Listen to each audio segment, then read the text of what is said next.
Hello and welcome to What Dogs Have Taught Me. Happy New Year, everyone. It's 2025 and I'm starting this year with a great podcast with a friend and colleague that lives in New Mexico, and we have a lot of fun doing things together. First, just a little intro about my podcast. We deep dive into the educational, practical, and sometimes controversial aspects of understanding our canine companions. Join me with a lineup of special guests and industry professionals as we tackle the struggles of dog training and rehabilitation, offering honest and truthful insights into how to navigate them using dogs as our guide. Are we truly grasping the lessons our canine companions could teach us? This is a question I ask myself often and something that my guests and I try to answer. Whether you're a seasoned dog trainer, a devoted rescuer, a loving foster parent, or simply someone who shares their life with a dog, this podcast is for you. Thank you for listening. And as always, if you like this podcast, please click the follow or subscribe button to show your support. My guest today, Kelly Engel, moved from Montana to New Mexico after selling her business, Know Thy Dog. Since she moved to New Mexico, I have enjoyed working with her in my dog rescue and training pursuits. Kelly Engel started Montana's premier training facility, offering dog behavior counseling and lifestyle training to the most challenging cases. She specialized in outdoor adventure and pack work to bring dogs back to balance. She has dedicated her career to helping dogs deemed troubled or challenging be seen with a new lens by their owners, and supported dogs living a more balanced and fulfilling life. Her more recent work has primarily focused on shelter dogs, both in helping shelter staff identify safe adoptable dogs and helping adopters choose the right dog for their home environment and lifestyle. Her work with feral dogs was born in both the need for helping feral dogs succeed in foster and adopting homes and for her own deeper understanding of what is the essence of a dog. Kelly also has experience in the film industry and has collaborated with Westpaw Dog Toys for years, serving as their provider of trained commercial dogs. She's done everything from disaster relief work during Katrina to puppy raising classes to search and rescue training. She's lived with a large pack of dogs for over 25 years. Kelly will be opening a new business in Santa Fe, New Mexico in 2025. Recently, I've had the pleasure of working with Kelly in developing a feral dog immersion course that will be held in New Mexico, June 2nd through 7th, 2025. We rented a luxury adobe home on 6 acres for this adventure and retreat, focusing on feral dogs, the lessons they can teach us, and some self-discovery. To sign up or learn more about this unique workshop, go to my business page, hearttoheartcanine.com, under the store tab. This will be linked in the podcast description. And now, on to my interview with Kelly Engel. I finally got Kelly Engel to sit down with me and do a podcast. Hello. And I don't know, when did we meet? Maybe a year ago in person? In person? Yeah. I think so. It's about a year. But Kelly, I think I talked to her when she was thinking about moving to New Mexico. Oh, multiple times. Yeah. We have over the years. And then you moved to southern New Mexico, decided up here was better, in northern New Mexico. So now Kelly and I get to hang out and do things together, so that's a lot of fun. Yay. For the listeners that don't know you, explain a little bit what you've done in dog training, which is a lot of varied things. Well, I started off as a dog show kid. I had Shetland sheepdogs, and I competed in AKC junior handling and obedience, and I was the 4-H. I did 4-H for many years. And then I would go to other breeders in Washington State, and I would show their dogs for them. So I was very into dog showing.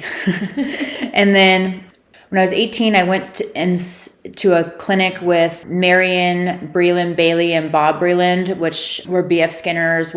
She was the grad student of B.F. Skinner, if I remember correctly. And then he had the big enterprise for working with dolphins, and I can't remember the name of it right now, but So I went to their clinic to learn how to train chickens using a clicker. And my mentor was a French woman named Marie Anne, and she had mentored me since I was 6.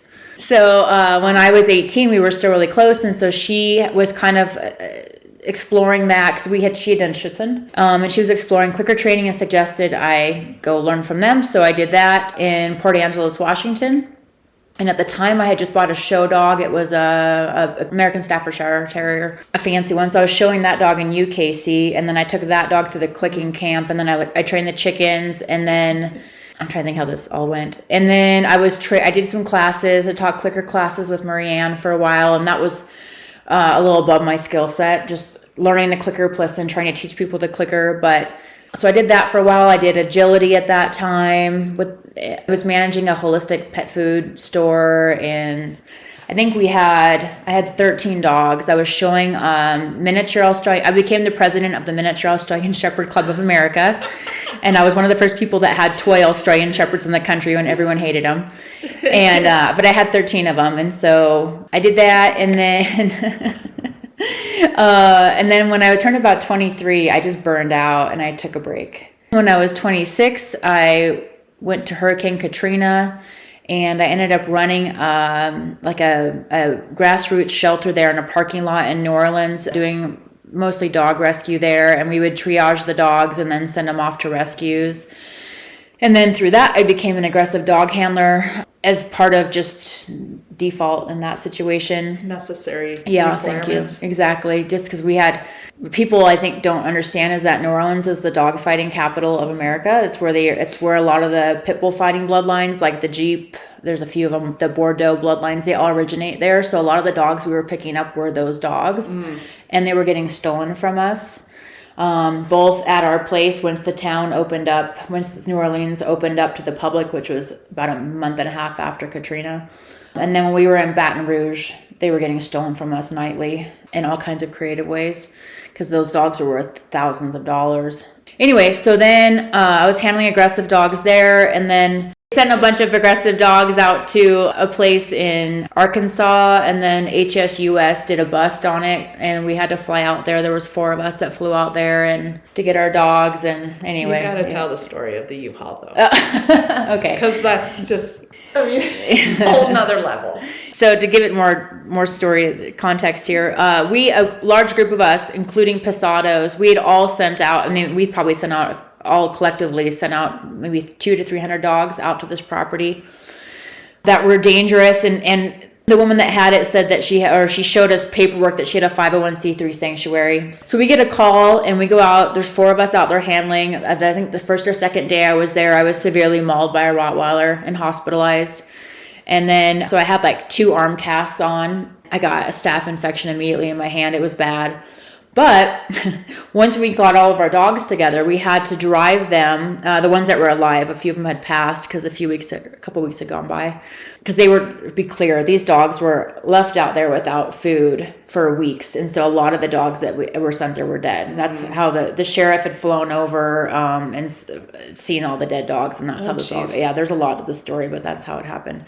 So actually the FBI, everybody was involved with this case. It was a big deal. And it was very hush-hush at the time. We had to sign a bunch of, now I'm talking about it now, but at the time we had to sign a bunch of stuff that we wouldn't talk about it. We had to get all these dogs back to the Louisiana Humane Society, which was temporarily set up in Tylertown, Mississippi. And I think at the total was about 40 dogs. And these are 40, when I say of the most dangerous dogs I've ever seen in my life or handled, these are to this day, I've never seen dogs as dangerous as these. They had to only be handled by catch pull, and they would still try to kill you. And we had to get them back to it's a 9-hour drive, and it was really hot. So we had to do it overnight. So we rented a U-Haul and hired a driver. And then one of us was tasked with sitting in the back with the crates for the 9-hour drive to make sure none of the dogs got out. And the reason that we didn't euthanize these dogs was that they were all on a FEMA hold at the time, so that we couldn't euthanize them. So yours truly was tasked with I had my hands barely worked. This is while you were in the cast? Yeah. Geez. So I didn't know that part. Yeah, so I had my cast on and my hands were not really, barely functional. So they had to give me weapons to use in case the dogs escaped, because we didn't have a way for them to not get up front and kill the driver. And I mean kill, because they would kill them. And so the driver shows up, and it's like a 90-year-old little man. So here I had to sit awake all night, and I think, if I remember, I had a taser and a gun and a beat stick and like one other weapon. I don't remember what it was, but I'm sitting on a ledge so that the dogs couldn't. I was right squished into the ceiling. That little like grandma's attic. Exactly. I'm up in the little attic area, and then it was just basically, if anything gets out, I think they want me to shoot it or whatever. It was really the only option. It was the most stressful 9 hours of my entire life. The smell in there was just overwhelming. And then as we got closer to the end of the drive, you could see at the bottom of these, because these were like plastic crates. We didn't have bomb-proof crates back then, but they were all in Very kennels. So towards the end of the drive, a lot of them had chewed the bottom section out. So their little paws were starting to come out, and they're like, it was so scary. That was the most stressful thing I think I've ever experienced. But we arrived safely and unloaded those dogs, and those dogs ended up actually all of them except maybe 2 were put into a sanctuary type situation. We actually didn't end up euthanizing very many of them, which was shocking. So then I maintained a relationship with that shelter going forward. So I went back and forth there for about a year and worked with those dogs. And we were able to pair them up and give them a decent life with like another dog that they were safe with. And so most of them, not all, the pit bulls that were fighting dogs, we never got anywhere with them. And I went back to kind of settle back in my life. I was doing real estate for a little while, just as a break from dogs. And then I retired from that when I was 30, and then I went to work for animal control in Portland, Oregon. There I was an officer probably for about 1.5 years, 2 years. And then from there I moved back to Seattle. Ended up through a weird series of events. I got invited back into a training. I went to work for a woman named Denise Stringfellow, who owned a company called River Dog. So I got my hands back in, because I'd been out of it formally for so long. I didn't even know what we were doing anymore. So I got back into it when I was around 31, 32. And worked for Denise for a couple years and a big clientele there, and it was great. And then finally decided I was ready to do my own thing. So I moved to where I knew nobody, to Montana, and opened a dog training business there, which I did plan for it to be small, but it grew significantly over 9 years. And so there, we didn't have a lot of other resources there. So my specialty personally became aggression and also off-leash e-collar training for dogs who would join their owners in the backcountry. So basically a lot of safety training for that lifestyle. I had a facility there that did training and boarding and daycare, and then I had probably 4 to 5 trainers working under me, and then my staff there so I think my total employees were about 15 full-time employees. And then we grew out of that space, so I got at least a second space. So we built out this really amazing training facility. And then when COVID hit, the training it got out of, my trainers, the trainers we were all kind of not sure how to navigate COVID with clients. So everybody kind of wanted to take a break for a while. And at the same time, the training was really escalating. And so we decided to shut the training down in 2021. And then I sold the business in October of 21 and took a 5-year retirement. And then I ended up here, where I started immediately, found myself down in some rural shelters down by the Mexico border going into rescue chihuahuas, and then seeing the need down there for some help. So then I started working out of a shelter down there, volunteer, like pro bono work 3 to 4 days a week, and got quite the education in feral dogs and the New Mexico animal welfare situation. Exactly. I think that's when I called you, and I was like, what is this? Yeah. This is wild. I was like, I told you. Yeah. So then when I was in that shelter, I probably brought home maybe 30 dogs in that 8 months, 3 or 4 which I've kept. But most of them were just trying to rescue parvo puppies or taking in feral dogs. A lot of the feral dogs were taken by someone else here after I put some time on them. And so here I am. And then moved up to Santa Fe area.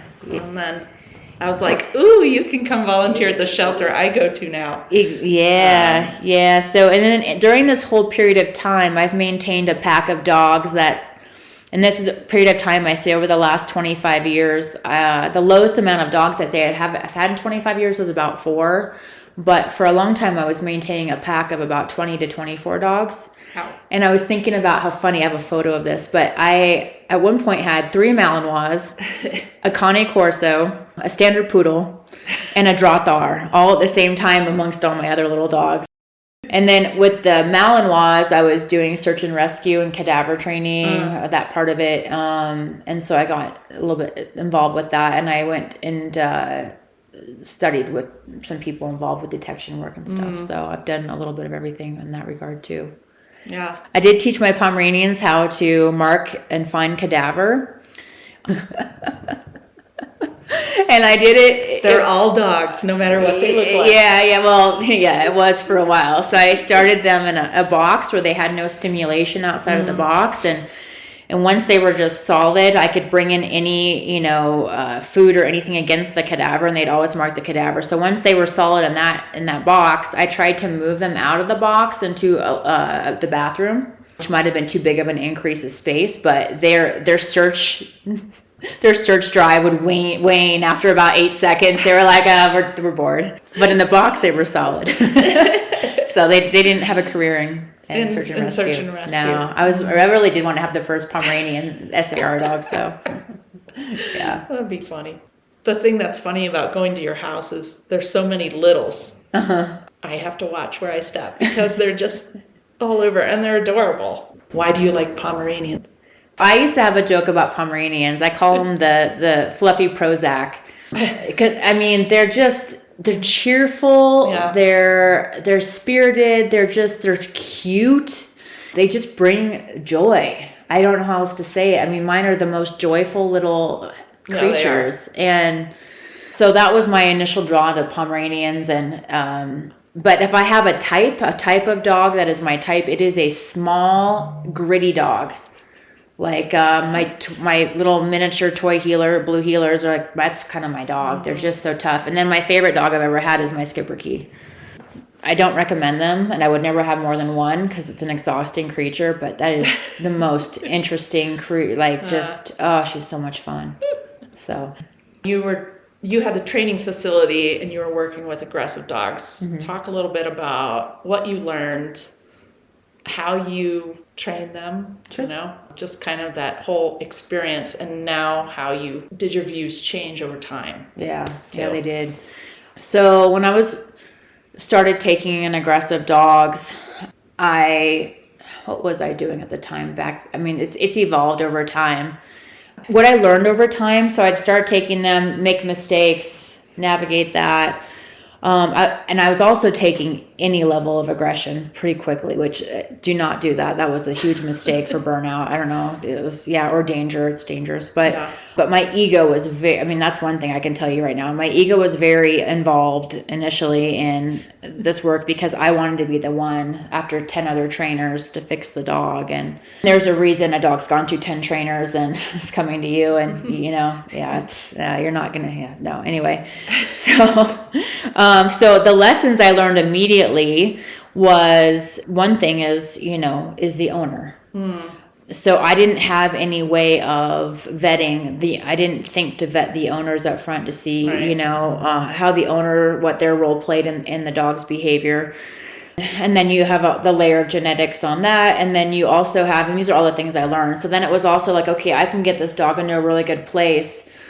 And then it goes back home, obviously. And then the behavior shows up again in certain things. And so one of the things I started doing was taking a lot of aggressive dogs into my home. There were a lot of times there'd be clients that would give me aggressive dogs, or the shelter would call, or friends would give me aggressive dogs. So I had constantly dangerous I would consider fairly dangerous dogs rolling through my pack of dogs, and that was really helpful for me to understand the client's experience and where, there's so many little places where aggression is going to pop up that people don't think about. I mean, it's silly stuff like in the hallway. In the hallway. Dogs fight all the time in a tight space, passing in the hallway. Yep. Yeah. Obviously, I let my dog sleep in bed, but I've had dogs that I don't let sleep in bed because it brings up a level of, possession or anxiety that they can't navigate on their own. And so I don't do that to them. And it's put them in my bed for my own well-being, for my joy when they can't handle it. So I started exploring, I went to Nelson, I went several of the trainers I'm sure everybody knows. And then I experimented with everything to kind of come up with what I felt was true. I had several dogs, not several, I had a handful come in that I ended up choosing to euthanize. But I maintained for a long period of time that I wanted to be able to rehabilitate or attempt to rehabilitate any dog. And what changed for me over that time was that it's not, for me, it wasn't ethical. Especially when I started working with shelter dogs. It's just not, I don't want dogs going out into circulation that are going to kill a dog or another animal or harm a human. We have so many good dogs. And it's asking a lot of the general public to manage a dog that safely. And so that's one of the things over my career that I saw happen a lot is we would get a dog into a safe place and we would set up all the management. And that included in lots of cases, padlocks on your gates, right, the whole thing. And still a kid would open a door or a contractor would show up to do the thing and they get bit. Obviously, it's a cliche in our business, like management, is great till it fails. So there's a reason why we say that. But the methods I used also evolved. I did everything. I've used all of the food methods, bat, cat, all of those classically conditioned, counter conditioned, you name it. I've conditioned something. And what I discovered became my baseline for what I do is, and this is for dogs that if a dog's not legitimately dangerous, like if it has actual dominance aggression where you're seeing aggression at a young age and it's, it's obviously genetic and it's very dangerous, no. But for everything beneath that, I think they've identified, and this was a few years ago at the IACP, it was like 17 types of aggression. There was a presentation on it. I don't know where that's at now. But for me, everything for me is like the nonviolent communication method in humans. So it's like this. It's the dog is presented with a situation where it wants to move forward and get into conflict. The number one thing I teach every dog that's their, that's aggression for them, is moving away from conflict. Number one. And that's what I did with Shep, the dog that I have. I do have a dog I've kept for seven years now, and he was extremely dangerous when I got him, and it took me a while to figure this out. But that was the tool I gave him was, when you're triggered, immediately leave. And that's the same for me. If I get triggered, instead of immediately starting to go to war or to start, to mouth off, which, of course I still do that on occasion. But instead of doing that, especially if someone's presented in front of me and I'm triggered, I know I've got the skill for myself to just get out of there so I can go away and de-escalate myself and process. And so what I've discovered over time is that if I just do that every single time, I teach the dog that it's easier and less stressful to move away than it is to move into conflict. And I do that in my house. I do it everywhere. That has been the magic thing. The way that you actually do that can vary per dog. Sometimes it's e-call or recall work. Sometimes it's just you and you're controlling the space in front of the dog so they're not, at the window or at whatever.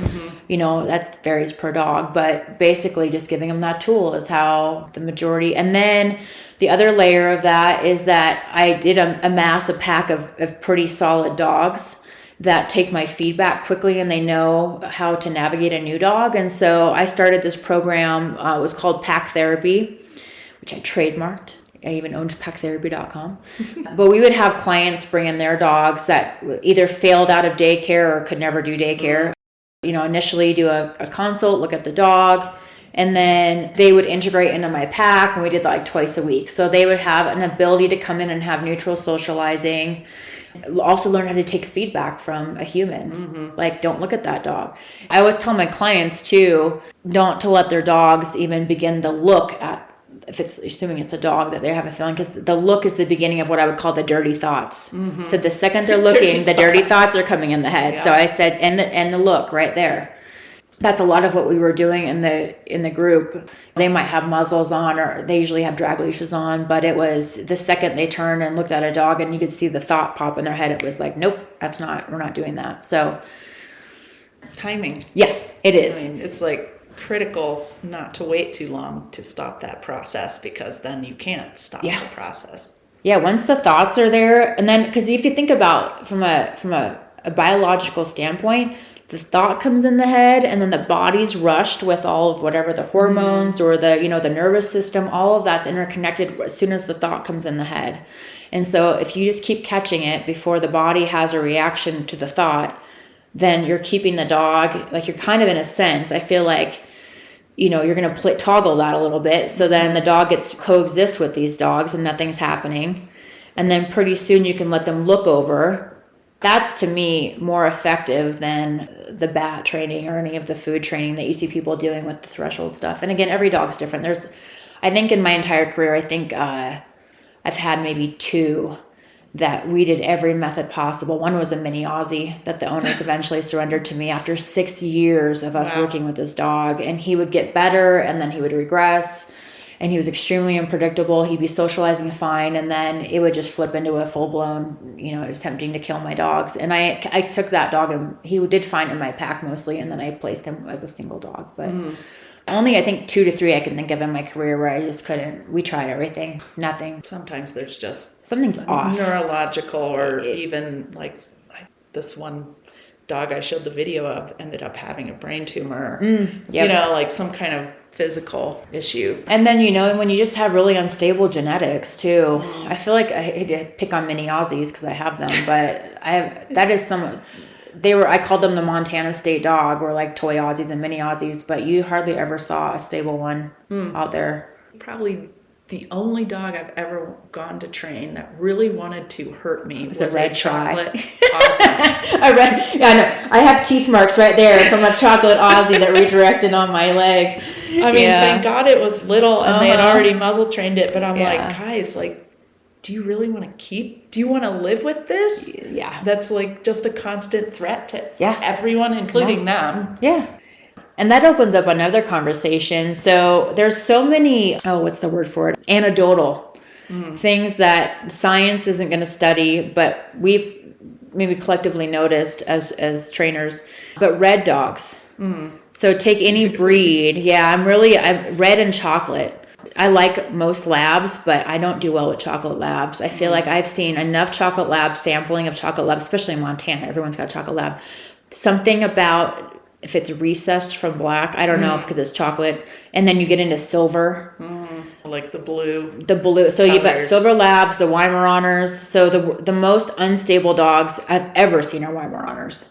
And I don't know if it's just genetics, color, combination, but when I also see that in silver labs, very unstable, but also chocolate labs are very unstable. They're just like an untetheredness about their brain. Like they're frantic. Yeah. And hard for me to work with because they don't have there's not a lot of appeasement behavior to work with because they're just like, there's no reaction, nothing's happening upstairs. And then I'm not going to say everyone, but that's been a consistent. I also, when I say that, have a softness for chocolate dogs because I think they're extra psycho and I like a little crazy. So if you've seen my package. Skipper Key is she's chocolate, right? Yeah. Like, I have like 5 chocolate dogs and they're all like female chocolate dogs and they're all the same. They're all just the ones in my pack that are all extra, just over the edge. If clients are going to go get a golden retriever, for a pet, I'm like, do not get a red retriever. They're the best for hunting. That's the genetics of them. But when you look at anything, my experience has been a lot of times with pit bulls or bully breeds, the red ones have more gaminess to them. Red nose. Yeah, exactly. Yeah. Red nose. I mean, the only breed I can say that's red or in that color range that isn't like that, one I can think of offhand is a Vizsla. Vizslas to me, I mean, they're so needy. Yeah. It's like the neediest dog, but. Well, and when we were talking about that red coloring before, I don't know, somehow something else popped up about red birds. Oh, yeah. And then, like, the birds that are red, like a cardinal. If you have a bird that's excessively red, then those birds tend to be more aggressive towards the other birds. Oh, that's so interesting. I was like, it's so random that this popped up when we were talking about it before. Turned up somewhere on a so Facebook feed, but maybe there's something to it. I mean, I think, of course, if you're breeding for color, of course. Yeah, I would wish they would do studies that would see if they can find a correlation between the genes that are red and behavior. Yeah. And I don't know, it's so nuanced. I don't know that anyone would put money into it, but anecdotally, Most of us Right. can consistently see that. Yeah. And I mean, and it's red and it's chocolate. And that's a different gene, obviously, but Yeah. it's, yeah. Part of what we do at the shelter is go and look at dogs that they're not sure of. I think we both kind of agree on that we don't want to let a dog out into the world that's going to cause harm or just excessive grief for people. Like, it's just, that's the shelter's job, I think, Exactly. is to keep those dogs out of circulation. And a lot of shelters then will say, only for rescue. And I'm like, why? Why do they think rescues have the means It's so true. to help these dogs when you're saying the dogs that you helped with, they had to have pretty strict management their whole lives, right? Like, Yeah. to be successful. The phrase I use is they will forever be in the halfway house. So they need a level. They are going to always have to be managed and told how to live in the world, where they're not going to have a lot of liberty because they can't make good choices and they unravel quickly. Yeah. So they're dogs that a human has to commit to keeping them in the halfway house, and that's asking a lot of humans. The other thing you said was that you teach them to move away from conflict, which is what feral dogs have taught me, right? Because they want to move away, especially Tipton, who's laying here next to us. He's not afraid of Kelly anymore because she's been here a couple times, but he'll want to move away from conflict. He doesn't want conflict. And so if you can train dogs that don't understand that to do that, and I always say, okay, it makes him feel better because the stress is getting lower and lower and lower. And so it's a self-rewarding thing for him. And like, why would I stop him from doing that? Exactly. Totally. Yeah. I wouldn't let him just run away from things he was afraid of, but I'm going to respect if he doesn't want to walk past like a dog that's totally barking at him, or little kids, or things like that. So it's what you did. Thanks. And then you think about, there's so many variables to this question, but how have we gotten into this space now where we have so much reactivity? Yeah. We have so much reactivity. And one of the things that I will suggest, and I feel strongly about this, is that dogs live in the current way that we live at this moment. Dogs live in a constant state of frustration and limit and barriers. So it's like, imagine your dog's life. Like, they sit in their house in the window and they're looking outside at things moving, and then they're attacking or barking out the window. And then obviously the object outside moves. So that was, rewarding. And then they go from that to their backyard, whether it's a wood or chain link fence, and then they're running the fence and getting stimulated out there, and, adrenaline and all the things that happen out there, and they're charging, and that's how they're getting, that's how they're getting stimulated. That's their exercise. That's their fulfillment, is this, so they're doing that at the fence line, and then you put them on a leash and you go walk them. They do go meet a dog, get in a fight, so then that happens, or they can't reach the dog and then they're frustrated and they have that, and so they're doing all that kind of stuff. And then they go from there, they go in the car, and there's the car window, and they're passing people and, passing people and dogs, and they're at the car barking at that window. It never ends. I mean, how frustrating. Could you imagine this animal that could naturally would move around like these feral dogs do? And, obviously there's going to be some danger in that. Like, some of them don't make it, but they learn quickly how to survive, which is why we're so fascinated with them. Comparing that to because I don't think I've ever had a reactive feral dog. It never became reactive. It wasn't reactive when I got it, because it was shut down when you bring them home. But then when they shifted, I've never had any of them become reactive. I haven't followed the ones I've adopted out long term. So I don't know if they have. I don't think so. Yeah. Like, as long as I don't force him to go too close to things, he's not going to react. The only thing he reacts to is these white German Shepherds that are down the road, that I think maybe they're intact, maybe, but they just stare at, they're posturing us the whole time, and he'll whine, but he doesn't bark. Yeah. I think he whines because of what you said. He's on a leash. Yeah. And he can't move away. Yeah. And so if I can, I will move him away, like walk off the road and like through the bushes, just to avoid him getting stressed out. So I think that's huge. And then the other thing I think is just how people are starting to live with their dogs. They're just putting too much emotion and stress and anxiety. We were just talking about a case before we started recording where I saw someone the other day, they're helicopter parents, and that stresses out the dog because you're just putting all that nervous energy onto the dog. Or they don't set boundaries and, Yeah, so I feel like right now in our current landscape of dog training, I feel like the things that are currently the most detrimental to the dog is this trend of stress-free raising of dogs. So not stressing out your puppy or your new dog at all. So when you say helicopter, it's like they can't step up a stair. I'm going to carry them up the stairs now. Or if you look at, let's say that we were not in a spay neuter environment and we were just letting dogs go out and breed and evolve themselves. Dogs that don't know how to navigate stress would all be dead. Like those dogs. So we're creating this weird environment where they would just end themselves if they have no skills to navigate stress. So I think that's just a reflection of, I think, where we are right now as humans. I feel like we're fragile. Yeah. So that's a nice way to put it. There's an increasing level of fragility in the human experience. So obviously dogs are always going to be a reflection of us. And that is sadly going to be to their detriment.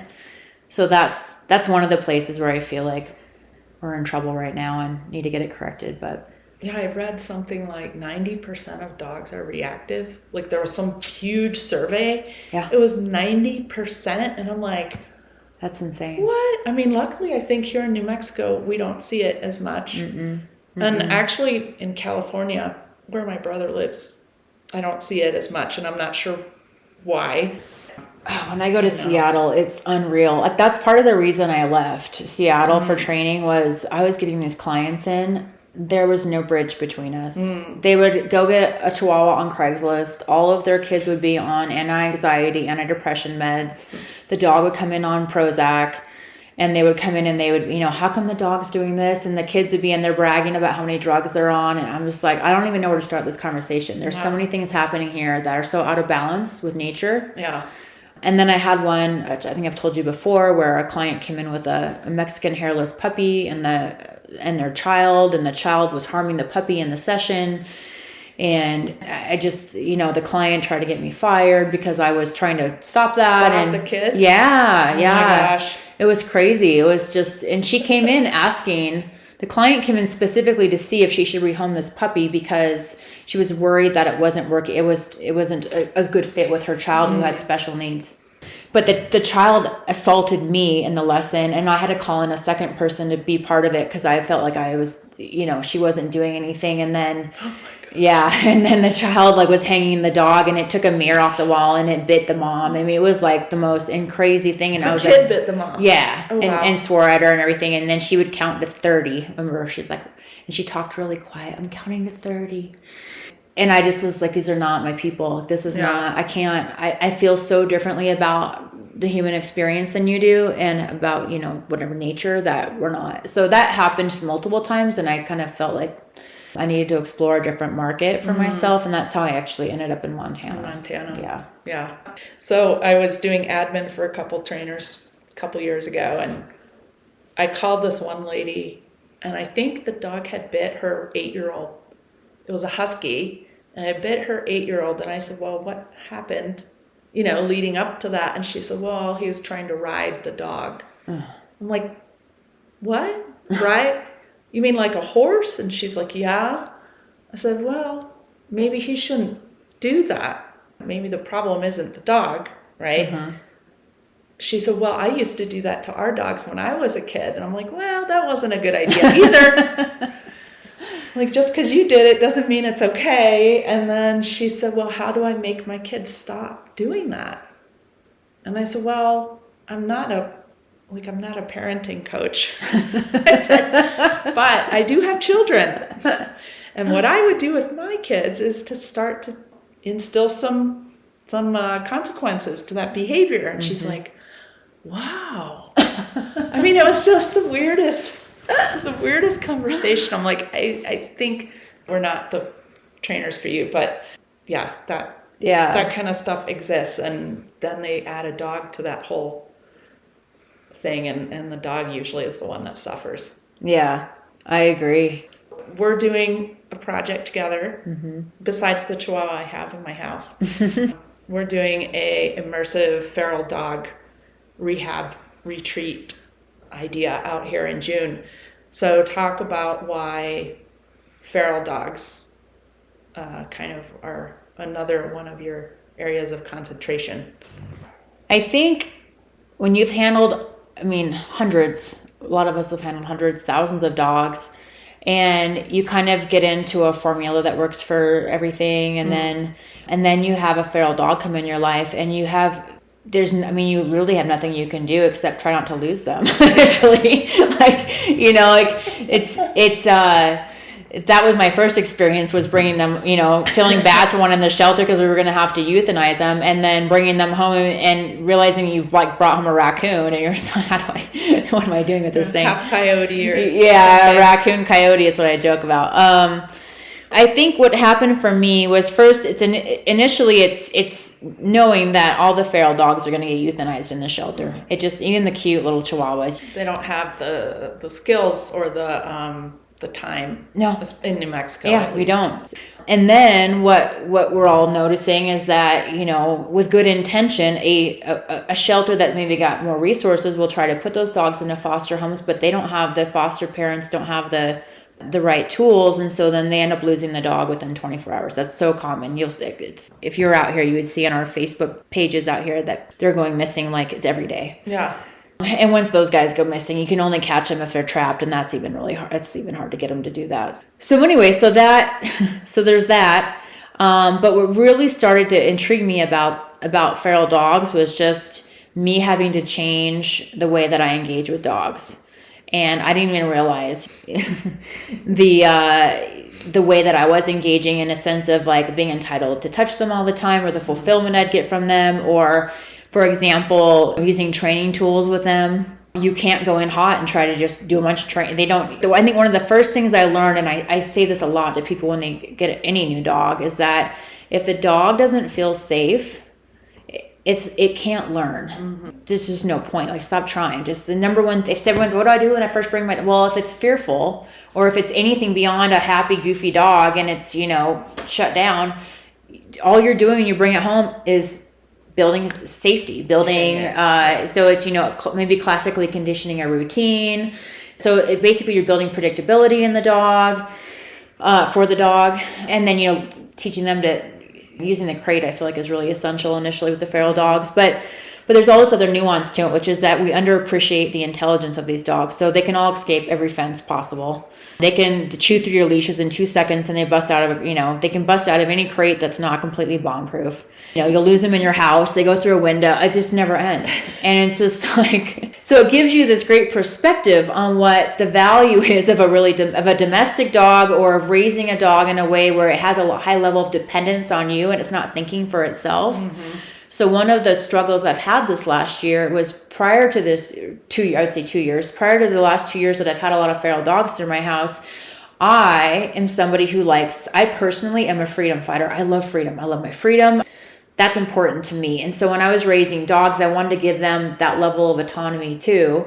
And I kind of balked at obedience. I have for a long time. And I still do, but for different reasons. So then when I got these feral dogs, I was like, oh, I'm starting to see the value in building a relationship with the dog where it kind of default constantly looks to you for feedback, because then if it's a dog that can't go make its really good choices on its own, we hope that our dogs can eventually have, we've given them the ability to navigate things well at liberty. That is really the goal of what we're doing.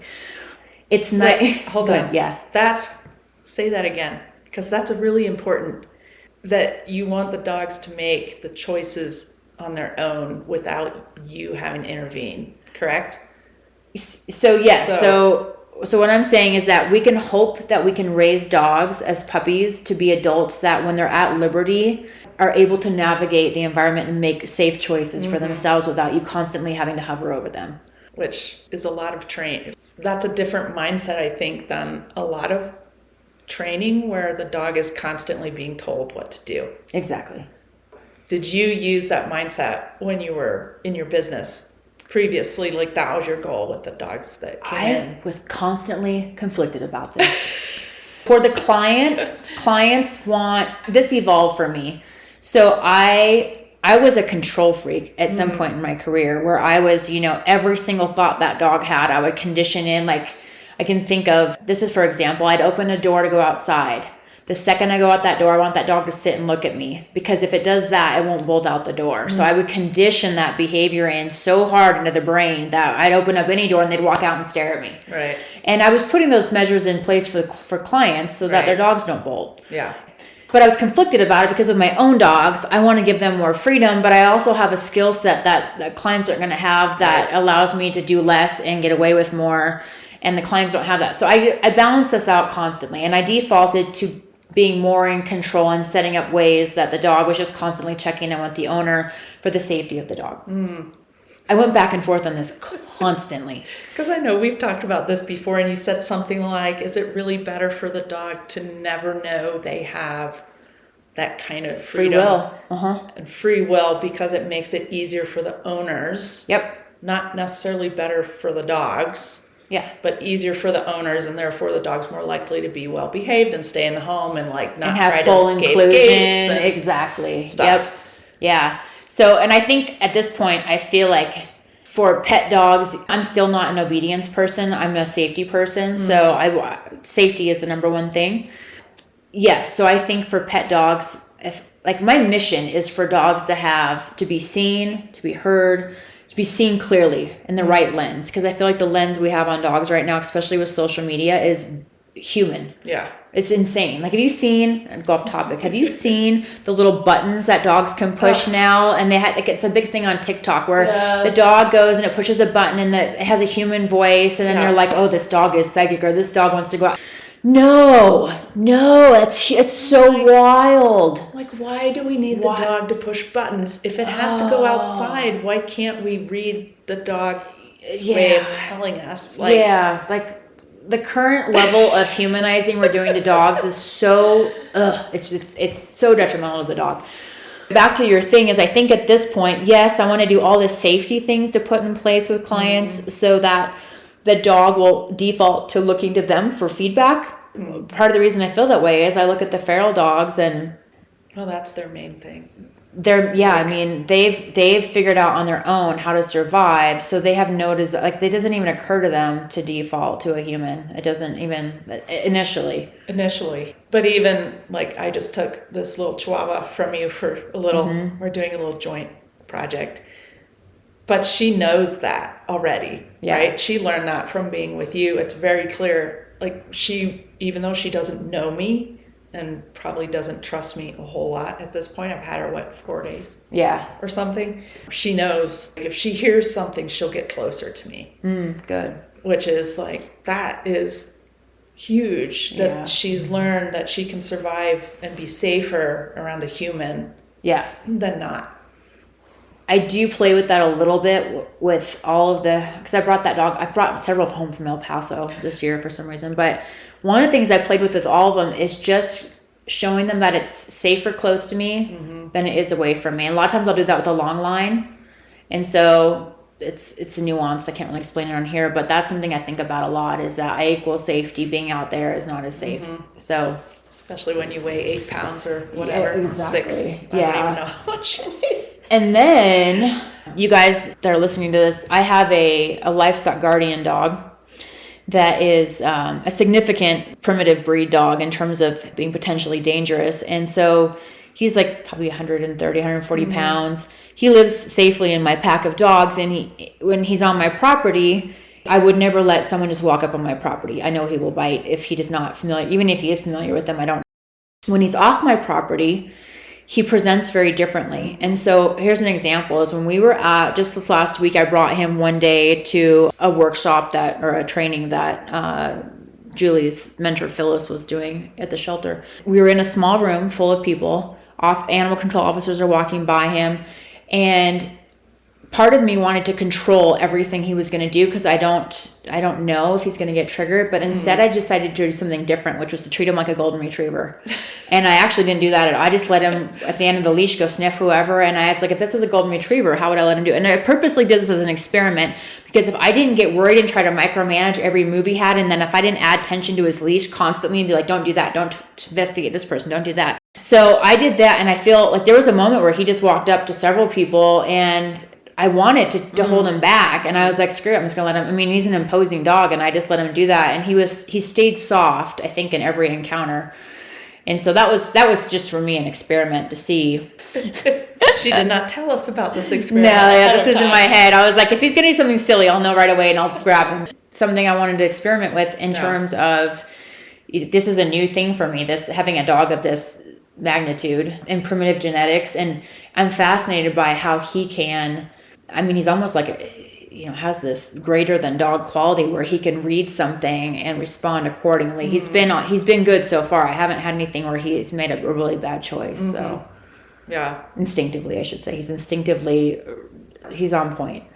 So he is what he's supposed to be. Exactly. Yeah. I mean, he does all the things like Felix like he's laying in front of you. I'm like, yeah, that's exactly what he should be doing.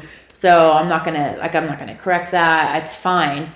I'm aware of it and I know what he's capable of. But then he was laying in front of me and people were walking over and talking to me and he's not doing anything. He's not like eyeballing us like I'm gonna get you. He's not frozen. He's just, sometimes he's goofy. It's just, he's been fun to learn from. I'm sure. Yeah, and all the feral dogs, I mean, I think what you say about them is they're a dog that hasn't been tainted by humans. Yep. That's the essence. That's better. We'll get back to this question you asked about the essence of dog is like, who is the dog when it's not being influenced by a human?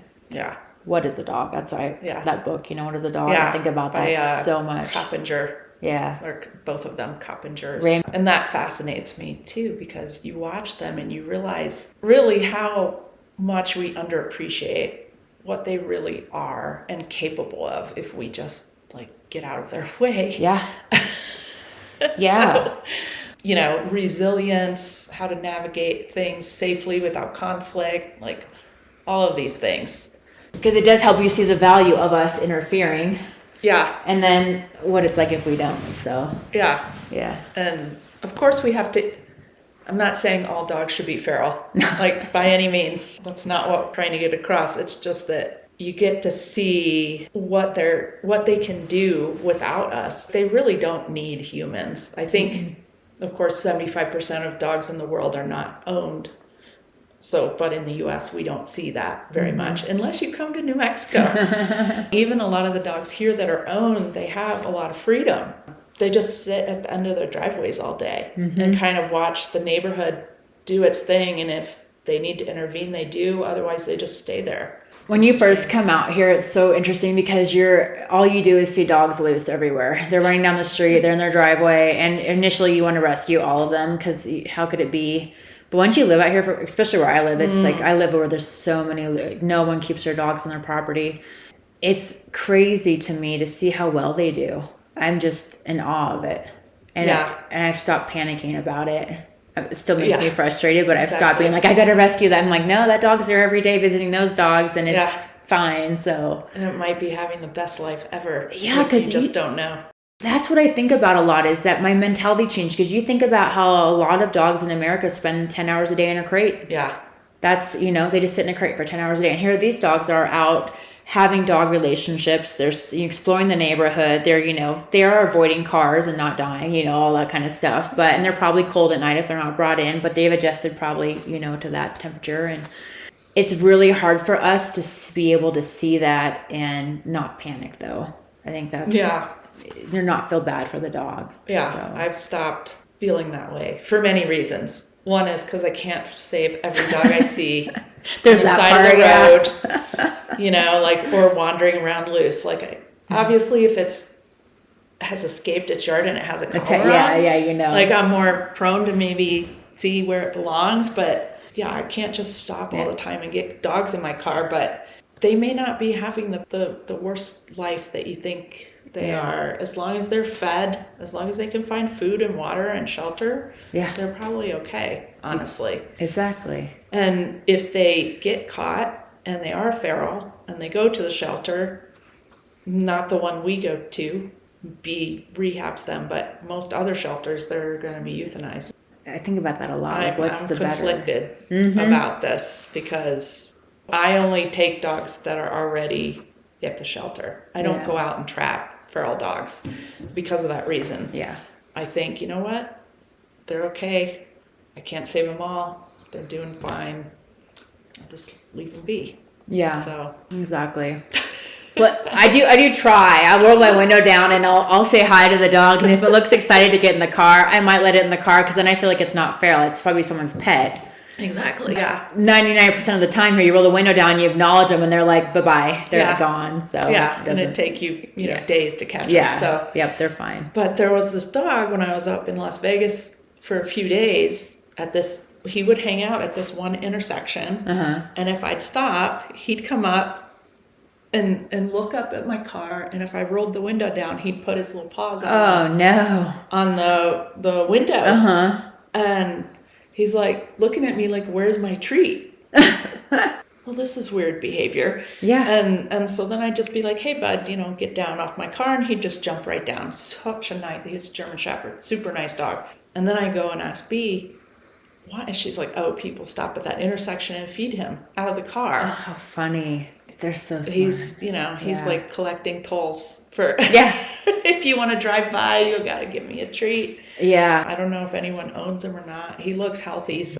I wish that, and this is, with our feral dog project we're doing, people will have this opportunity, but I really do wish that more people from the north who are, so lucky to have Animal control, spay, neuter, and well-resourced shelter systems and all that. I wish that they were able to come and spend more time down here because they really want to vilify a lot of our shelters and what we're doing down here. And it's so educational when you come down here and immerse yourself in it. Like the conversation is so much bigger than what you're seeing with the shelters down here. And it's people, we need spay and neuter. We need so many things. We need so many things.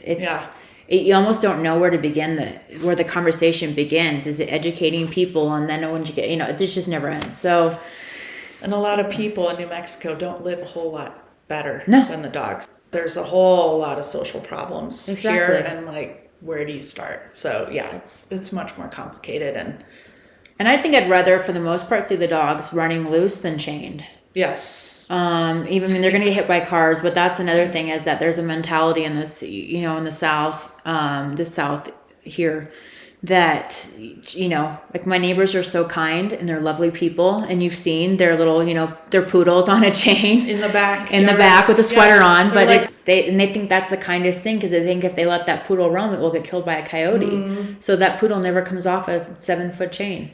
yeah. I've learned there's many ways to love your animals here. And it doesn't always look like what I think it should look like what I've been accustomed to. But then there's some things that are just Absolutely not okay. Not okay. So what are you doing next, Kelly? You didn't take off 5 years though. No, I'm just at about a little over 3 years right now. Okay. 3 years and a couple months. Part of the reason I really wanted to force myself to take this time off was towards the end of my career training in Montana, I was in conflict about a lot of things. Like I felt like I was having the same conversation with clients every day, like a broken record. It was this conversation where they'd come in with a dog that was aggressive or reactive or anything on the spectrum of that. I was just saying the same things every day to the person about the dog. And I started thinking about, I feel like I want to enter this conversation somewhere different with people. Is it that I specialize in preventative things? Is it that I just feel like I don't say I'm putting Band-Aids on things, but I just feel like this conversation could start earlier. Here's an example. I am a huge supporter, obviously, of getting dogs out of the shelter. Great to rescue dogs. It's great. You have no idea most of the time who that dog's going to be outside of the shelter. And so people get that dog out and they take it to the dog park right away. They do all these things. Or there's so much to say about this, but I feel like if people understood before I go to the shelter and I rescue a dog, these are all the things that the dog could become when it's presenting this way in the shelter. Who knows? I just feel like I want to meet people in a different space earlier. And I wasn't sure what that looked like. The other thing that's happened over 3 years that's been great is that I've had space to be with my own pack of dogs. And the way that I engage with my own dogs has changed a lot. So I really have realized about myself, I have 17 right now. Really what I want to teach people is safety. That would solve a lot of problems. Just manage the dog safely. Yeah, manage the dog. And so for me, the only really I tell everybody this, I teach 3 things. I teach no is the number one thing. You can almost manage everything with a valuable no. And I don't mean no. A dog has to know what valuable no is. Whatever you're doing, stop doing it. Yeah. And listen to me for a second. And then the second thing I teach is, a name/recall. These things are so important that I don't just throw them around. They're things that I give a ton of value to and spend most of the puppyhood teaching these things. No, the name, which also is a recall, and then just safe leash walking. Just being able to go places on leash and just be, move around, engaged with the person, with the handler or whatever. Beyond that, like I've told you, the second layer is just peaceful coexisting, and that is different for everybody. So when we have to determine that with the client, what for you means peaceful coexisting. For me, I can't stand dogs that bark overnight all night. Like I can't sleep. That's a no. Like that's a no for me. Like I told you, scratching on the back of doors, I don't like that. And I think if this dog isn't with me, if I place it, what are things that it's gonna make it have full inclusion in the next home? I go in and work on those things. So that to me is important. I don't teach sit. I don't teach down. I don't teach stay, because stay ends up being a no. Don't move. No. They understand that. Yeah. If it's fine if people want to teach a lot, I don't care. But I want them to understand that teaching a dog to sit that's not a priority when you're working with safety. Right. There's very few times you're going to use a sit. It's cute. You sit for a treat. So when I took the break 3 years ago, I wanted to come up with a really clear way. I wanted to come back into the industry. Living with dogs there's nothing that matches it. If you're a new trainer, get a pack of dogs. You need a pack of dogs. And I don't mean a pack of golden retrievers. I mean, you go to the shelter and you pull out the most wily weirdos you can find, and then you're going to have to figure out how to crate rotate. I mean, you need a terrier, you need a northern breed, a husky or something. Yeah, you need a husky. You have to have, I thought I knew about dogs until I got my hands on, I have had a Yog Terrier, I've had a Patterdale, and I've had multiple Jacks. And I've trained a lot of Jacks, and it's a completely different thing. And you don't know that till you get your hands on one, or on several. And so I've experimented with all those. You should have a feral dog, you should have a northern breed, you should have a terrier, a high drive working dog that drives you crazy, whether it's a Mal or my Drothar I had was a very high level versatility hunting dog. He was completely insane, would kill anything that wasn't a dog. Yeah, I just feel like you just need this, go in the shelter and get a bunch of weird things and add one at a time, and then get that figured out, and then add another one. And because you really need to know what your client's experience is. Yes. They can call you and, you only had 2 border collies. That's what you live with. And if your client calls up and they're female pitties are all trying to kill each other, it's like... This is such an important point. Yeah. Because as a trainer, don't take on things that you don't know, you don't have experience with. Yeah. Your ego is going to want to take on everything. Most people are going to want to try everything when they get started. Yeah. So I fostered dogs for 4 years before I started training professionally, and I mentored under someone while I was doing that. A very good someone. Choose your mentors carefully too is another thing I would say. And I didn't have purebreds. They were all mutts, and mostly, they weren't like aggressive dogs. But that's not, I know that I don't have that experience, so I don't really do that. Yeah. But talk about how bringing dogs in, integrating them into the pack, watching how the other dogs interact with the new dogs and each other. What has that taught you? Oh, everything. Everything. Like a short, little. Yeah. Essay. This toggling of you and how much you're going to interfere, how much you're going to let your dogs correct. So I would say I've been, for safety reasons, I've been a control freak in that process, and you should be, because obviously you don't want your dogs to get killed. Over time, I've become a little bit more curious about letting them move things. Like I've let them experiment with each other a little bit more before I interfere with my own dogs, because I want to see where they're going to take it. Yeah. And then the other thing is understanding what the intention of the dog is. So people always ask me, do you let your dogs resource guard bones from each other? So every single day, my dogs get raw marrow bones. The whole pack does. And I let all of them at this point, every dog I have is allowed to growl to tell the other dogs to move away. that's only the case because I've let all these dogs growl to see how far they'll take it. If they're going to leave the space of growling and move into attacking, then they're not allowed to even engage. The growling is right into it. Yeah, it's the intention. Yeah. So we have all this mythology about, if you correct the growl, it's going to go right into the attack. And I mean, there's so many ridiculous things we've come up with that are not true. For me, I immediately want to establish with a new dog, if I don't already have the history on them, what they're capable of. Are they growling and then if they don't get respected, they're going to attack? Are they growling and then they're going to move away? And then the other part of it is within my own pack, I'm able to correct my dogs who are not respecting the dog that's growling and send them away. I've built this thing in my pack where I have a ton of value because I'm controlling freedom, I'm controlling resources, but I'm also giving them all those things. And then I'm the one that controls the level that where you can take that. So that's been huge. And then it's like you learn a second. If you grew up in dogs, for me, I grew up in dogs. So I feel like I'm lucky to have a second language that's dogs. When you live with a bunch of aggressive dogs, and I know Phyllis has talked about this too, is that your language is so sharp that I can see an eye turn where I'm like, that's going to go south, and you can interrupt it right away. And that is one of the most important things for new trainers to have a pack of dogs, is that language gets inside your cell system almost, and you're so in tune to it. You speak it more fluently, just like you would if you lived in Spain or something. Exactly. Yeah. I love learning about new breeds of dogs. Yes, a dog is a dog, but each individual dog. These terriers were terrible. Yeah. It's so hard to live with a Yog Terrier. Or I've some of the female bully breeds are brought in. Kind of set a time frame, and I said, let's see if they get aggressive at this age. They did. It didn't matter how well I raised them. It didn't matter sometimes how great their genetics were.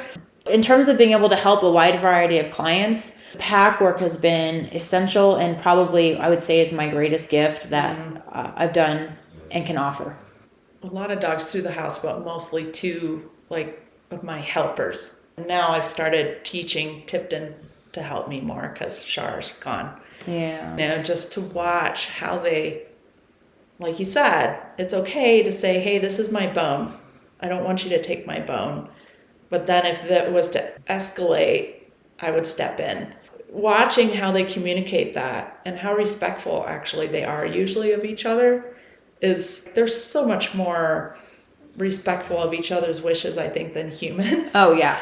And they communicate it so much clearer, where we're passive aggressive, or, we don't say anything, or things go on and on and on. Yeah. Right. So I love watching the dogs, and also then if you know your own pack and how they usually react to dogs coming in, if you bring in one and they act differently, you're like, that tells you everything there's about something wrong with that dog. Exactly. Or there's something really good about that dog. There's been a couple where they've really just welcomed a dog in. Char was one, and then I had this little puppy that I kept around for, I don't know, just for fun, and then I adopted her to a friend's parents. But they just loved that puppy.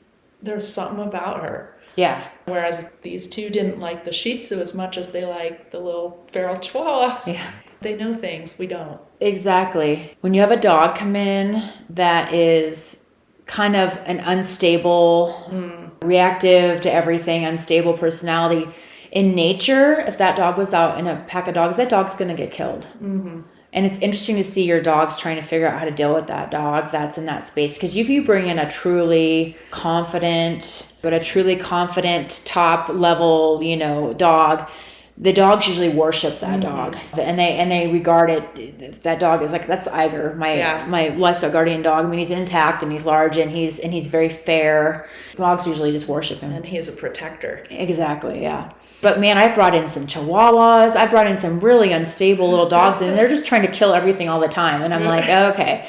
But I'm thinking, if I wasn't here with this, I think my dogs would go Lord of the Flies, and just be like, we're ending this. This is not serving any of us. Yeah. Or they'd kick them out. Yeah, exactly. But if they're in a house, they don't have that option. Again, that goes back to the restrictions. They can't actually ostracize them. people are involved and they're manipulating the situation, and they think that this dog is, oh, this is my alpha dog, or that's what the language they'll use, or this is they have like a way to describe this dog, or they're protective of that dog, and they're very confused. So they're supporting the wrong dogs in their own pack, and that creates instability. And the dog, the dog that's this problem dog is always the one that's on the couch clinging onto them, Right. guarding the lab. They're always guarding everything because they're worried about losing, access to everything, or whatever that you want to call that, the possession. So it's easy to see this dog that I'm talking about. Yeah. But that's also the dog that we tend to be like, oh, we extra love on it when I'm like, put that dog away. Like, tell it to go over there and see what happens. Well, my dogs will kind of ostracize or ignore dogs that I bring in that are either like anxious or fearful or whatever until they stabilize. Yeah. Some. And then they'll start playing with them and stuff like that. So that's taught me a lot about how we should be bringing in new dogs to our house to eliminate a lot of issues from us giving them tons of treats and toys and letting them on all the furniture, right? Like Char wouldn't let dogs on the furniture. Yeah. Well, she knew no one was allowed, but even so, I don't think she would have let an unstable dog elevate. Yeah. Put all of our knowledge together for this feral dog. Oh, yeah, thing. so the feral dog, So, yeah. So it'll be fun. no, it's going to be. I'm excited. It's every single dog that's new to us that we can sit and learn from I get so excited about it. During part of that workshop, we'll basically be forming a pack of feral dogs and humans. So it'll be interesting to see if that helps the dogs being with a group. Yeah. Versus, of course, if they come into our house, it's just us and our dogs. We're trying to do this for many reasons, but one of them is just to learn more about how we could help these dogs, because personally, I feel like they're very valuable. Mm-hmm. I've even seen one trainer call them, what was it she called them? Abnormal is what she called them. And I'm like, well, they're not abnormal for their environment and their situation. They're very actually normal and they're survivors. And so if you don't understand that and you're trying to make them fit into this mold of a typical dog raised in pet home, well, that's kind of your problem, I think. Step back a little bit and just think of all this dogs had to go through to survive, and then how that undying curiosity and need for attachment and wanting to belong to a group that dogs have. The pro-sociality of a dog. Exactly. I think one of the things you just made me think of, every time I brought home a feral dog, is it's so habitual to just be able to say things like no, like to clap at the dog and be like, no. You don't even do any of that. That's the thing with the feral dogs. If there's a baseline I can think about here, they don't have appeasement behavior. Think about that. Towards humans. Yeah, towards humans. Yeah. When we have a regular dog in here and you do anything, you put a little pressure on it or whatever, and they'll do things like lick their lips and roll over and all that stuff, on their back or whatever. And so it's easy to teach them no, because they have appeasement behavior. We don't want conflict. These dogs have I'm guessing it's because they have no relationship with people historically. They don't want anything to do with you. So there's no I don't want peace. It's like, I don't want to be near you, period. Like, you don't, sir, like, I don't need you. I can live without you. I don't need you, so I don't need to appease you. Yeah. Is that the right way to put it? Like, I don't need you. I can live without you. I don't need to be here. I have no desire to connect, so I don't show any appeasement. So then it becomes this, how do I create connection with this dog? So I could even never get to that point down the road if I ever do, And this is what I think is so frustrating as a handler, is that you can't say no. You don't have a natural level of appeasement. Those are the things that are fascinating, because you're like, what do you do with this now? And you find yourself really frustrated, I think. And It made me feel a little bit incompetent. Yeah. Because I didn't know what to do. But once I've learned what to do, I know what to expect and stuff. And then, like I find I don't actually have to say no, because they're so scared. I'm just trying to actually allow them to know that they can come out and they'll be safe. Yeah. That right there is the root of all.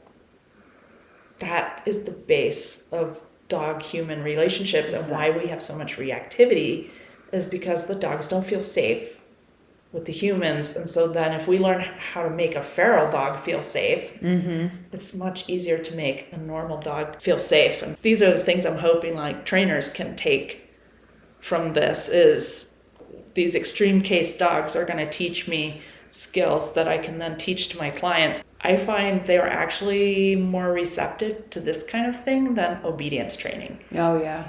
Because like you said, you're teaching them, what was the word you used? Peaceful coexistence. Peaceful coexistence.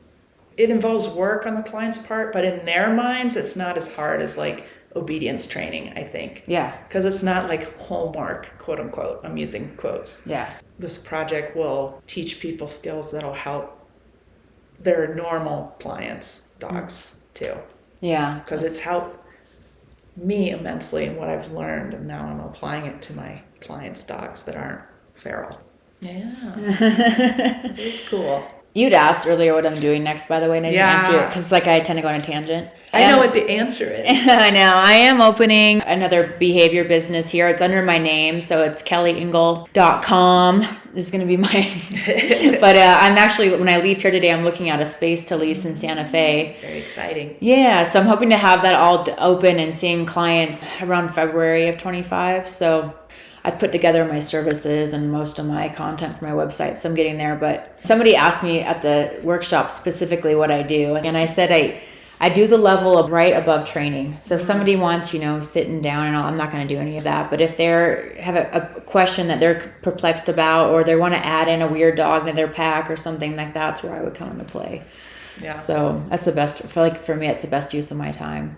And obedience, I feel like you can learn that a lot of places, but it doesn't solve these problems we've been talking about, like in the household and things like that. And so I think that's maybe where someone like you would come in. Yeah. Is okay, my dog knows how to sit down, stay, but I'm still having a lot of reactivity on walks, or my dogs aren't getting along, or my dog doesn't like my son, or these kinds of more in-depth problems.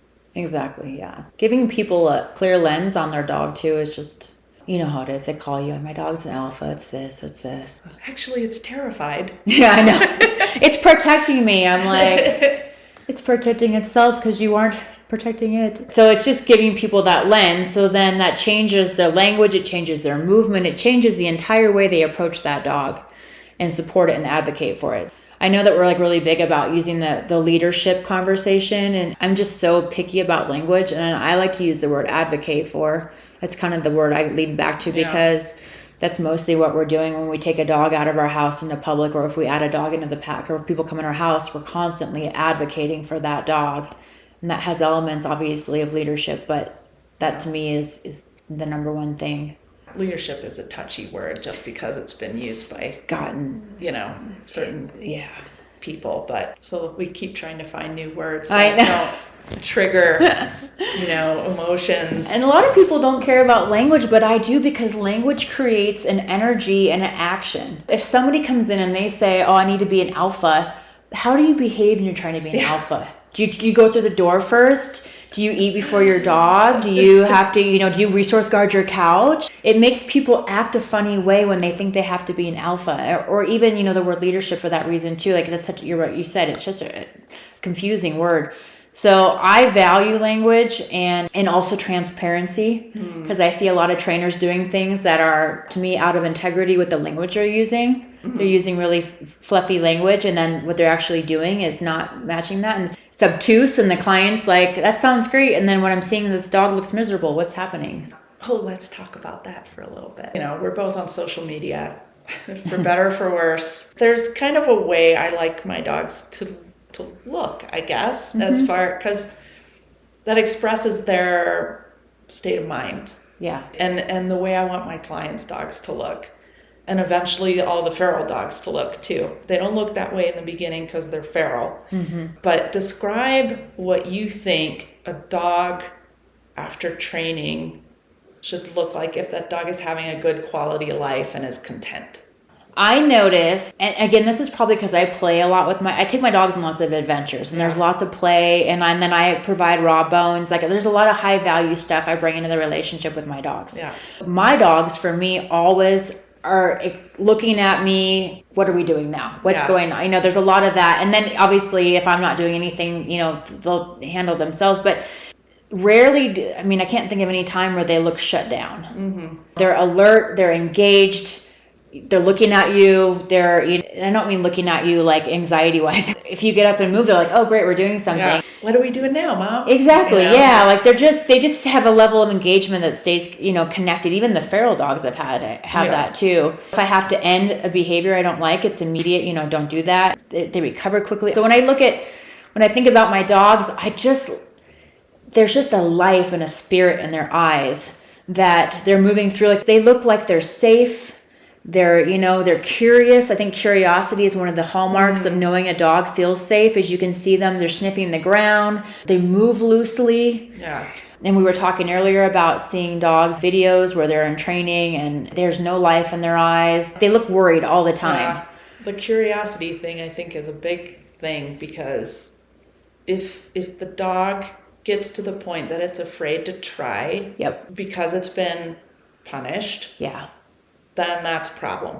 Yeah. I always want to. Tipton has plenty of life in his eyes. Shiloh's old, still happy. Oh, she's adorable. Even though my dogs have been trained and they're held to a certain standard, that doesn't mean they have to look miserable.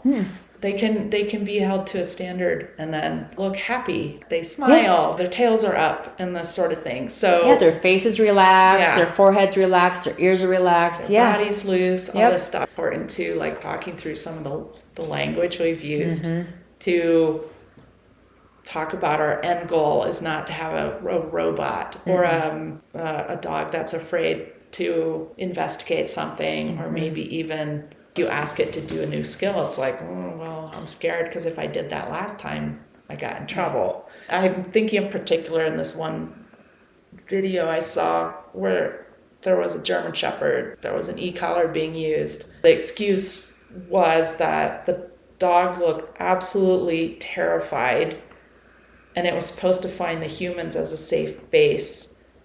How is that a good way to teach that? And if you can't figure out how to teach it a different way, then you should stop. Yeah. That's my opinion. This, like, not even the feral dogs I pulled out of the shelter the first day look as scared as this dog did. Yeah. And that dog is probably ruined for life. Exactly. And it's just, Phyllis has gotten in dogs where if you say down, like the dog flinches. That to me is a sign of way too harsh training. The dog should be happy to go into a down. Does it always want to? Maybe not. So when you're going through social media, or even when I meet people and I meet their dog, my brain immediately is assessing. I can just immediately tell, like, the dog is worried. Yeah. Why is the dog chronically worried? Why does it look worried in this video? Like, everything to me is the dog well or is it not well? Yeah. And it's clear to see if you've got a trained eye to it. I was just thinking when you're talking just now, if you've been in obedience for a long time, you'll remember, and I feel like we've moved away from this trend, but like the majority of our lifetime in dogs, we punish sniffing.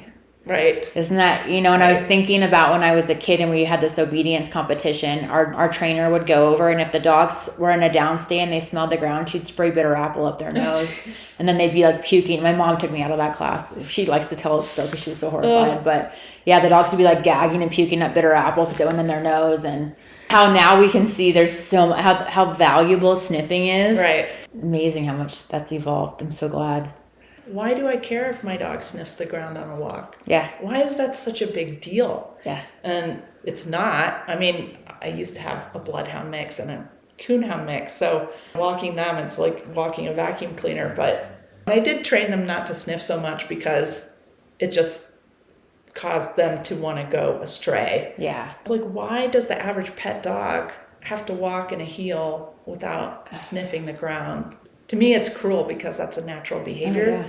Animal welfare, you got to allow the animal to do its natural behavior. So I just thought we'd touch on that. It's a little off topic, but I think it's one thing that we both get riled up about is if we see dogs after they come home from training, whether it's any kind of training, positive only, clicker, e-collar training, anything, they should be happy to participate in that training and see the equipment and be happy about it. And if they're not, I'd say evaluate what's going on.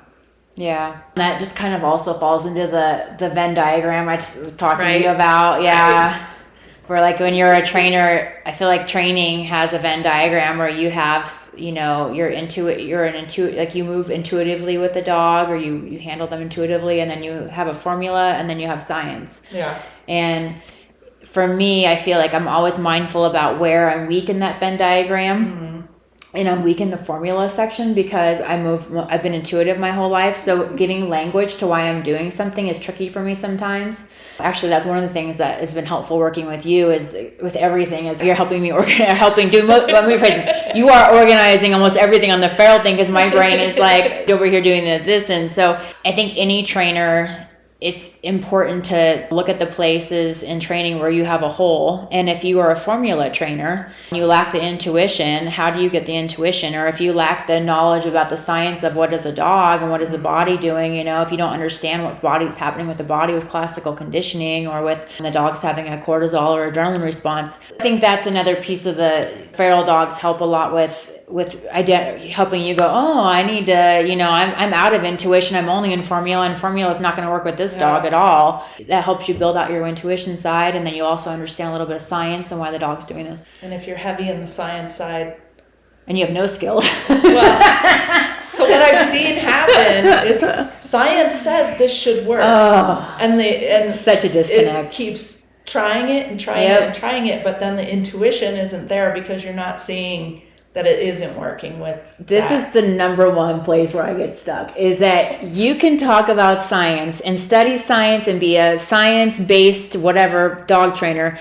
If you don't have feel is like, that's, people are into the horses right now with the science stuff, and I'm like, that's great. I'm like, if you don't have feel, you get killed. With dogs, you just screw them up a little bit or they don't get anywhere, but you'll get killed if you don't have feel on a horse. Yeah. But with dogs, feel is so important, and I hate to say it, but it just conflicts almost with science. Yeah. Because you just are sitting in this, I don't have these natural skill sets, so I'm going to rely on this. Do you think anyone can get that feel, or do you think it's something people kind of are born with? I do art and yoga and things that I think have helped get me in touch. Yeah. And then I studied under people that also had it. So Yeah. I don't know how I hope to think I have a little bit of intuition. No, you definitely do. It's like, how do you get that if you feel like you're lacking in it, I guess is a good question. But pack of dogs. Yeah. And if you can't get a pack of dogs, go work in a doggy daycare. Yeah. You know, depending on where you're at and your obviously in your skill set, but no, you have it. And I think I have friends that have been riding horses since they were like 2 years old. I will never ever be able to get on a horse and do what they can do with horses. I'll never have the feel that they got as children. And it just is what it is, and it makes me crazy, and I'm jealous, and I ride horses like 4 days a week, and crazy horses, and I still don't have that feel, and it makes me nuts. And I know it. I have the awareness of it because I know I have it with dogs. Right. So I think the issue that a lot of trainers have is they don't even have the awareness that they don't have the feel. You know, which is then they're giving language to what's going on that isn't accurate because they're coming from a science background or whatever. But that would be ego, wouldn't it? 100%. I mean, like, what's it called when you think that you know everything about the thing you're doing? The Kruger. Anyway, it's something that starts with the D. Kruger effect. Look it up. Yeah, but it's where you are in a profession where you think that you know everything, usually because you're at the beginning of it and you think you learned everything. The longer I'm in dogs, the more I don't know anything. Right. Like right now is the most I don't know. There's a whole new realm of feral dogs out there that I don't know a lot about. And they baffle me. How are they so wicked smart? How can they open doors? It's crazy. How do they have that? It's wild. Is it genetic? How did this happen? So the longer you're in something, the less I know. They meet someone's profession and they are adamant about everything. This is how it is. It's black and white. I'm like, oh, that's newbie stuff right there. The answer for me for a lot of things is I don't know. Yeah. I don't know why the dog's doing that. Or it depends. It depends. There's so much nuance. There's 1,000 variables we can look at here. Yeah. The dog go and pee on the pillow when my grandmother comes. Well, I mean, it's probably this, but there could be like 9 reasons. People are like, it's this. That's dominance. I went on Maybe a tangent. grandma's sick. Yeah, exactly. It could be. It could be lots of stuff. It could be so many things. Because Tipton pees over Shiloh's pee. I think it's because she's sick and he's covering it up. So that it's a stronger pack. Yeah. We don't even we're in the tippy-tip of understanding all these things, but when you meet somebody who is like, it is absolutely, this dog's being aggressive for this reason, we have to have some ideas so we can do something, but that when anyone is just black and white about it all, I'm like... So welcome to our shades of gray. Yes, it is. The shades of gray. That's what I'm going to call this. Thank you for finally sitting down. I finally captured you. I'm like, we need to record something for this this workshop coming up. But I've been wanting Kelly to share a lot of her knowledge for a while. Oh, you're sweet. Thank you. Thank you so much. Yay.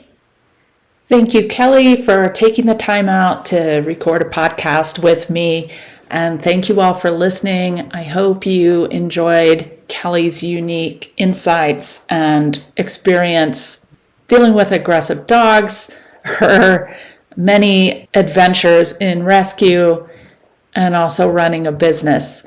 I look forward to see what she's going to do with her new business here, only an hour away from me. So I'm super excited that this area will have another dog trainer that can help more complex cases.